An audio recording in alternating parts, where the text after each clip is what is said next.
Well, good evening, my friends. Today we are going to have kind of an interesting vlog. I hope. I don't know what all I'll be able to show you, but we had been traveling and we recently found out that Crispin Glover is out showing a movie that he made. Now, Crispin Glover is kind of known as being a pretty avant-garde, interesting, some might even say weird guy, but he makes his own movies. And one of the things I found out about him was that when he was in Charlie's Angels back in the early 2000s, he took his money and he bought a chateau outside of Prague and created a soundstage and has been making his own movies for the last several years. And his passion project recently was that he wrote a movie that his father and he were going to make together, and his father recently passed.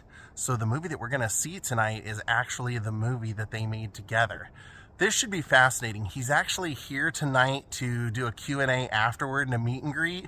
So I don't know what we're going to find out, but what kind of fascinates me about this is that they make comparisons in the movie to a director, Carl Zeman, who I actually went to his museum in Prague 5 years ago, and I loved it. So I'm really curious as to the influences that Crispin Glover got from this, and I've never seen a movie that Crispin's made on his own, so I'm really fascinated. This should be fun. Daze with Jordan the Lion and you all. It begins right now.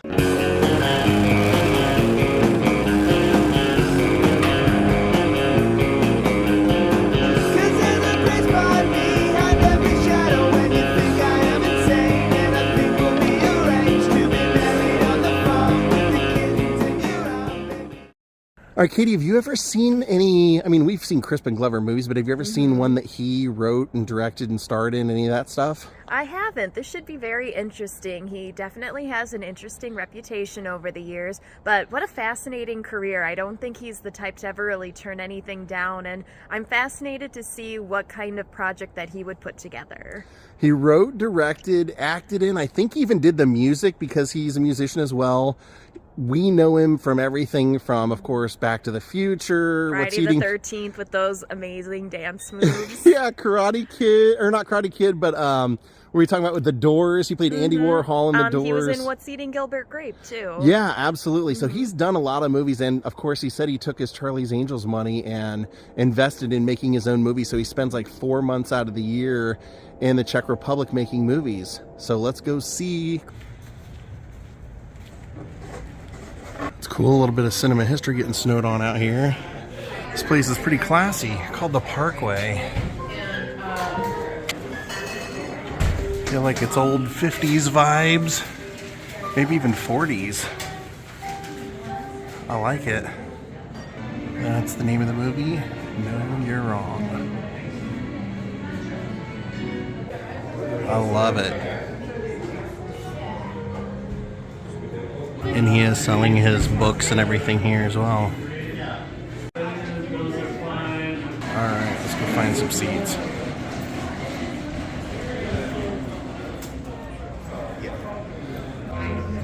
I don't know if it's sold out or not, but we're about a half an hour early.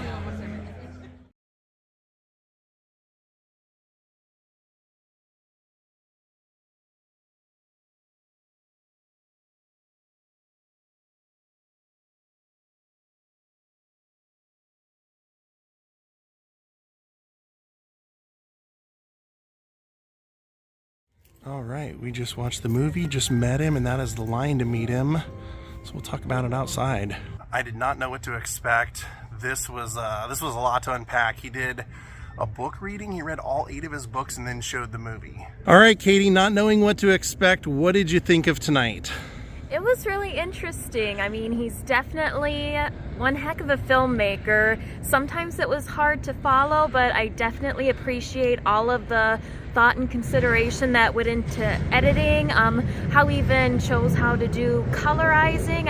It was a very fascinating look at filmmaking. Did you like the books and did you like the movie? They were both good. I mean, part of me had a little bit of a hard time following it, but at the same time, I like that he acknowledged the fact that sometimes it's a lot to take in and everybody will kind of take away each of their own, but I think it was very interesting. I loved him working with his father, definitely a talented man. He had a good eye for casting. The colors were beautiful. The costumes were great. So I can definitely He's appreciate definitely passionate. Oh, definitely. I'd look into it more now that I've seen it. He said, I did not know this, he started this, like, the outline of it in 2007 Years and has ago, been yes. filming it since like 2010. So pretty amazing. What did you think of meeting him afterward? We've been to a lot of conventions and we complain a lot that we don't get time with people. He was taking a good 5 to 10 minutes with everybody. Absolutely. He was a very, very kind man.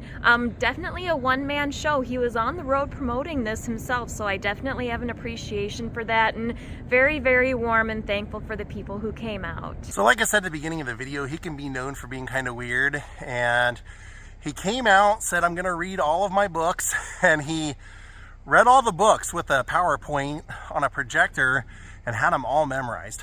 I did not understand any of the books. So I was a little worried. I know people were kind of chuckling through it, so I guess some of it's meant to be funny. I just didn't get it. The movie I loved. He used Carl Zeman's old hand crank 35mm camera, and it's a period. It's got different periods going all the way from like the 1860s or 1880s all the way up to the 1940s. So he did, various characters in a lineage, like family members between him and his father.